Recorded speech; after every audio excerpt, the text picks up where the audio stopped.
Hello, welcome back. It's Roger Royce, host of the 10,000 Startups podcast. I'm also a partner doing emerging growth and venture capital with Haynes Boone in Palo Alto. Today, we're going to return to the subject of crypto and digital assets, but this time maybe with a little different perspective than we had last time, which had to do more with the regulatory aspect. We're going to talk a little more broadly today.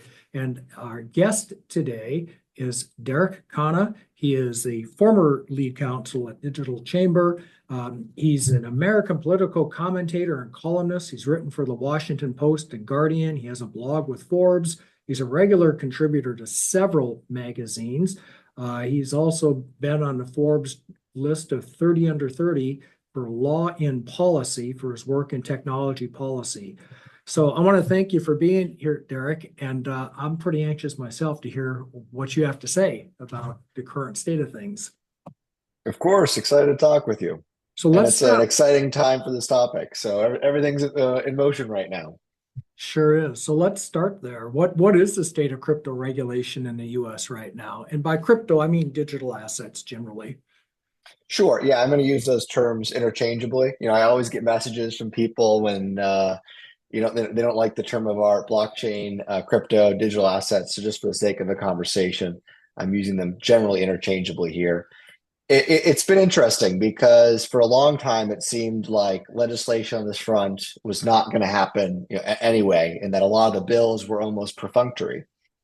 And then all of a sudden, it seems like everything's happening all at once. Now we haven't got to the finish line on a few of these initiatives, but very quickly, bipartisan legislation passing both houses of Congress, bipartisan support. Talking about the Sob 121 disapproval resolution, the FIT Act. So it's one of those things like the Lenin quote. There's months where decades happen. It feels kind of appropriate for the past few months as far as crypto law, policy, and political approaches on these topics go. So this bipartisan support. So would you say things are softening at the congressional level then on the topic? Because I'll just tell you, from my standpoint as a lawyer, I remember in 2017, every other client I had was trying to figure out how to launch a token. And today, none of them are. If they've done that, they've moved offshore. So it feels to me like the law in the US has been relatively hostile to the industry. Uh, First of all, is my perception correct? And secondly, is that changing? Yeah, I think that's generally accurate. For the beginning there, it was a bit of a Wild West. And then initially under the Trump administration, there were several policies that were pretty hostile. Those were obviously exacerbated, made much more serious. Operation Choke Point, for example, under Gary Gensler, really doubled down on that approach or tripled down on that approach. But there does seem like there's a softening now across the political spectrum on trying to resolve this. Last year, going into Christmas, we were really worried about Elizabeth Warren's legislation, well, series of legislation that was bipartisan and gathering steam. And now we've seen Republicans jump off of her bill, when they were co-sponsoring it. That's virtually unheard of. I remember that happening twice in my career and only once before this. Interesting. Okay, so things are changing, and is this a partisan issue, would you say, or is it more just maybe industry driven, or We're walking a tightrope on that one because it's not good for anyone if this becomes a partisan issue. But it's kind of up in the air. Traditionally, Elizabeth Warren was probably the lead opponent of the crypto sector, but she wasn't alone, and there were Republicans on those bills as well. But what's been really interesting, and I think we should get into the specifics of these, but what's been really interesting is in the past 4 months, we had Nancy Pelosi join in on pro crypto bill. We had Chuck Schumer join in on the FIT Act, a number of Democrats. And so, Elizabeth Warren has not really changed her tune. But what's been interesting is before she was able to basically dominate the Democratic narrative. And now it's certainly more of a mixed picture. okay, well, let's get into some of the specifics. What legislation is on the horizon that we might see coming up? Yeah, I wanted to take a step back to kind of do this at like a high level. Okay. So overall, the biggest kahuna is what they call market structure legislation, and that's just kind of a fancy term for when we approach these types of digital assets, who should have jurisdiction over them? How should we think of it? Traditionally we have the Howey test on whether it's a security or not. The court decisions are kind of all over the map there. But part of the biggest issue is it creates a lot of regulatory uncertainty, and it creates regulatory enforcement, regulations by enforcement by the SEC. And so this Market Structure Act legislation is trying to put things into clear boxes of who should have jurisdiction, the SEC, CFTC, and there are a few different approaches on that. The FIT Act was certainly one of them. And there's other bills going on as well right now. The big thing right now is that the FIT Act passed with bipartisan support. But now there's almost some indication that some Republicans may be waiting because they think that under a Trump administration, they could have even better market structure legislation. So that's kind of the first aspect.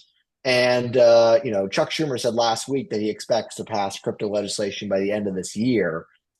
It was unclear if that's a statement of actuality versus optimism, but it is possible the FIT Act could pass. That's relatively rare during a lame duck period. And certainly if Trump was elected, Republicans may say, let's wait, let's give him a victory, and let's do even better legislation. So one aspect is the Market Structure Act. Another aspect is stablecoin legislation. And so that's dealing with how we're going to address stablecoins. We have a House and we have a Senate bill. The Senate bill is the Lummis-Gillibrand bill. The House bill is the Clarity for Payment Stablecoins Act. And it gets really into the weeds. I didn't want to get super into the weeds. I just want to kind of give a high level understanding here. But basically it's state regulation versus federal regulation, the aspect of banking oversight, those types of things. And, stable coins are a really big deal, as one of the biggest use cases for digital assets is remittances. And a lot of people, when they're sending remittances, they're not trying to speculate on Ethereum or Bitcoin or this type of thing. They just want to send something that has a stable value. I guess I said stable value. I said a buzzword that's going to piss off some of the Bitcoin maxis. But there are some people in this community who perceive it as stable coins as much more stable, and they're more likely to use those assets. So that's the second category. And then there are other legislation that's going through, such as the SOB 121 disapproval resolution, which passed both the House and Senate. Unfortunately, was vetoed by President Biden. And similarly, President Biden put out a statement that he was opposed to the FIT Act, also creating headwinds there. So those are kind of the three major buckets that I would make sure everybody in the audience was aware of. Yeah, because stable coins right now, the way that that's being regulated, that sounds a lot like a banking business to me. So it seems but it's different. So we probably do need a regime. So I can understand that. And of course, the conflict between CFTC and the SEC, yeah, that's long been one of those uncertainties that we've had to deal with. But let's talk a little bit about the regulatory side. So those are the three big pieces of legislation that are kind of just sitting there in limbo. Maybe we'll have them by the end of the year. But can you talk a little bit about how the regulatory agencies have been towards digital assets based under existing law? I would say in legislation, a big maybe, Okay. because things don't traditionally move after this point in the calendar cycle. And Republicans have seemed to indicate that they are waiting towards the Trump administration. Biden has said that he was opposed to the FIT Act. So a big maybe. Okay. But I don't think it's impossible, or I don't think it's impossible next year. On the regulatory side, yeah, there's been a pretty clear hostility from the Biden administration across various regulatory agencies, but in particular, Gary Gensler at the SEC. We've seen really harsh, draconian actions being taken in a variety of fronts. Even going out after NFT companies accused of selling securities. And the thing that bothers me is if you want to define something as a security, go through the regulatory process. Actually write this as a proper regulation. Instead, it's regulation by enforcement.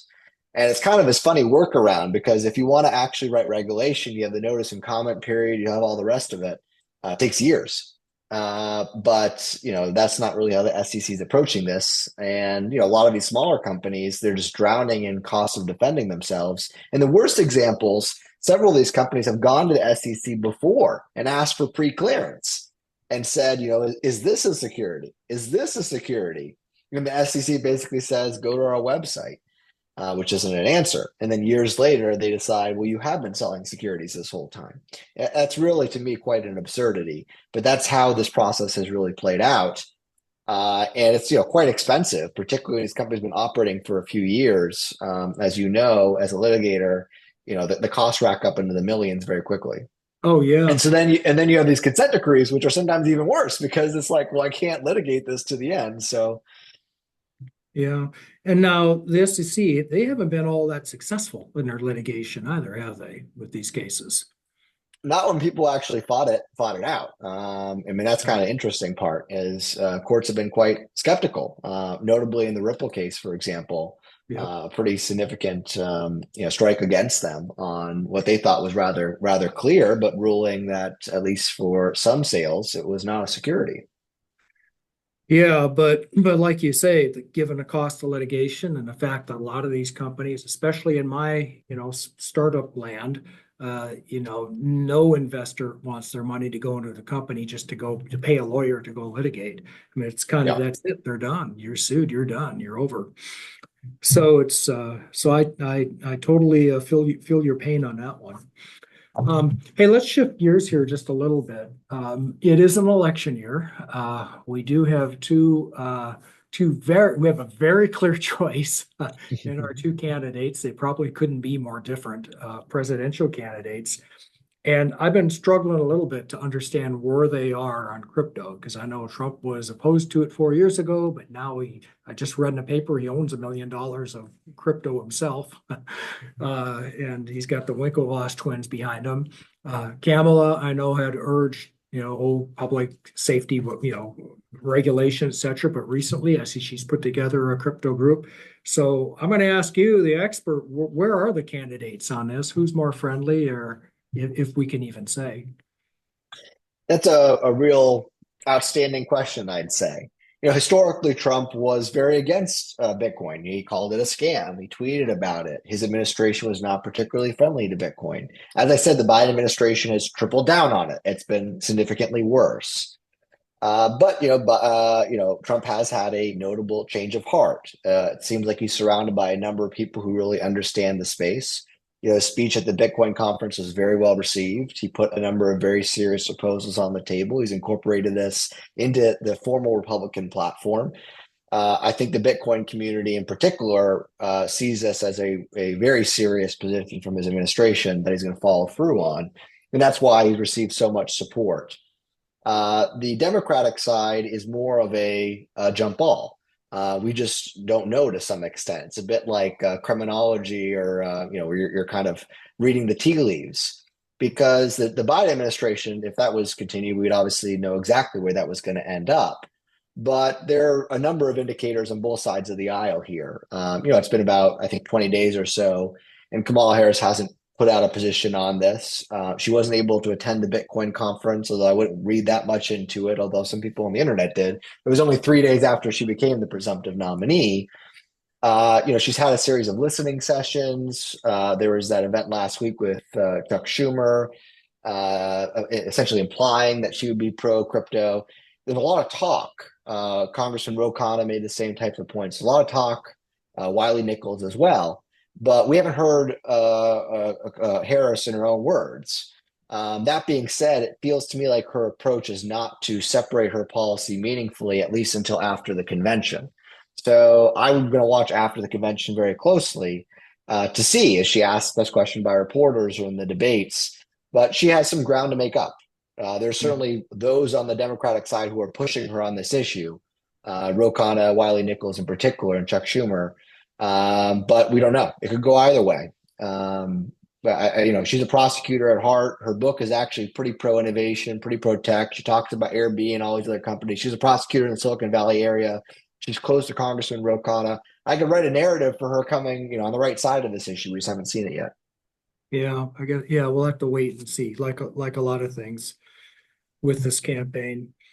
Okay, well, I guess the other thing I'd ask you about is this all federal law now? Because I hear about some states trying to be crypto friendly, and Wyoming comes to mind, and they seem to have been pretty successful at it. They certainly have attracted a lot of companies I've been seeing there.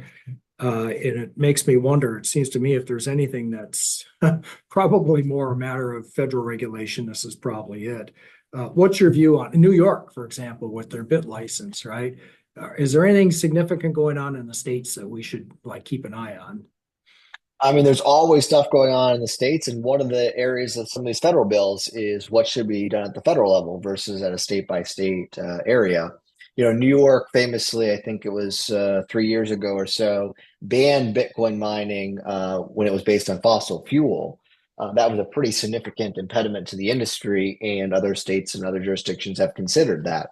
I wouldn't write that off the table because if you search Bitcoin, one of the first things that come up is the environmental impact. It's still a big issue. So there's still state legislation that's quite an impediment here. Wyoming has certainly got ahead of this as a leader. One of the examples of how they've done that is to create real clear clarifying language on DAOs within the state of Wyoming, which is really important because without that language, I haven't read this deeply, and this I guess is a question for you, Roger. My understanding is that DAOs are potentially a partnership. Absolutely. Uh, yeah, that's my understanding. So that's I don't think most people realize when you jump into the buy a constitution DAO that you're now in this partnership and liable for the actions of a whole. It's a pretty crazy situation. So Wyoming choosing to create DAO legislation is very well received. And there is a fight among the states of the right banks for the sector, or the approach that New York has taken, which was particularly hostile. Money transmitter license rules as it applies for the sector for exchanges. Right now you have to get one from across the country. Those are significant impediments. There's still a lot of issues at the state level to keep an eye on. Yeah, the DAO, which it's a good idea if it's wrapped in it, like Wyoming, but if you don't wrap it, I think it's a legal mess. First of all, it's what you said, it's unlimited liability because it's a general partnership. And there's several cases saying that now. And secondly, there are a couple of cases that put doubt on the ability of a DAO to even enforce its IP rights because it's not an entity, and that's a federal rule of civil procedure issue. So I like what Wyoming did, but personally, I'm just such a big fan of Delaware. I would probably rather just try to form it in Delaware if I can. But Wyoming, I hope leads the way on this one. Anything else? Any other topics of interest that I didn't ask about that I should have that we want to touch on while I've got you? Well, I mean, instead of the Delaware Court of Chancery, maybe we need a court of DAO, a court of crypto. That would, yeah, like tax court, crypto court. That actually is not, that kind of makes sense. Talk about a technical area that you'd want a judge to understand it. So maybe, okay, well, Derek, I want to thank you for being here. We'll all keep an eye on the papers and see if any, see what happens with all these things that you mentioned could happen. Several pieces of legislation, where the candidates go on this, what the regulators do. This has been Roger Royce with the 10,000 Startups podcast. We've been talking with Derek Khanna about digital assets. Thanks again, Derek. See you all next time. Thank you.